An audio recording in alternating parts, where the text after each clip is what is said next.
Je suis Adolphine Moulay. Je suis responsable d'une organisation des femmes autochtones qu'on appelle Union pour l'émancipation de la femme autochtone. Mais nous sommes aussi dans un réseau qu'on appelle le réseau des associations autochtones pygmées. Je viens de la RDC. Jusqu'à maintenant, nous ne savons pas dire si le RAID c'est une opportunité ou une menace pour les autochtones. C'est une question que nous sommes en train de débattre au niveau de la région. Parce que nous avions fait encore une réunion dans ce sens-là pour savoir quelle est la... Est-ce que c'est vrai que le RAID c'est une opportunité ou c'est une menace?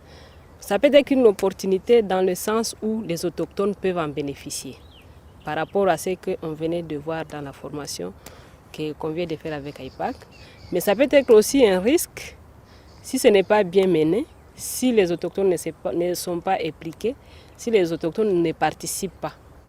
Mais dans la mesure où ça peut être, le processus peut avancer sans nous, dans ce cas, ça risque d'être comme une menace.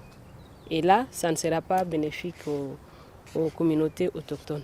On vient de voir ici, par exemple, on vient de nous montrer ici sur terrain comment on peut mesurer le carbone.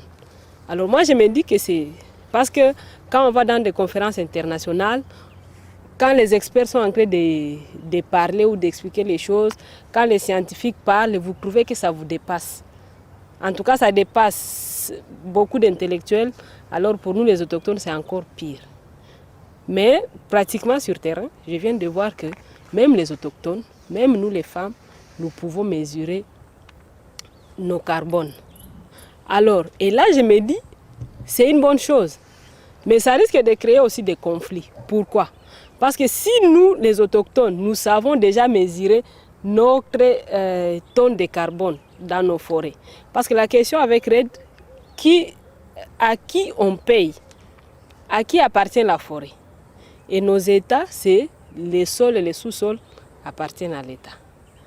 Alors maintenant, et nous les autochtones, nous pensons que la forêt que nous occupons nous appartient.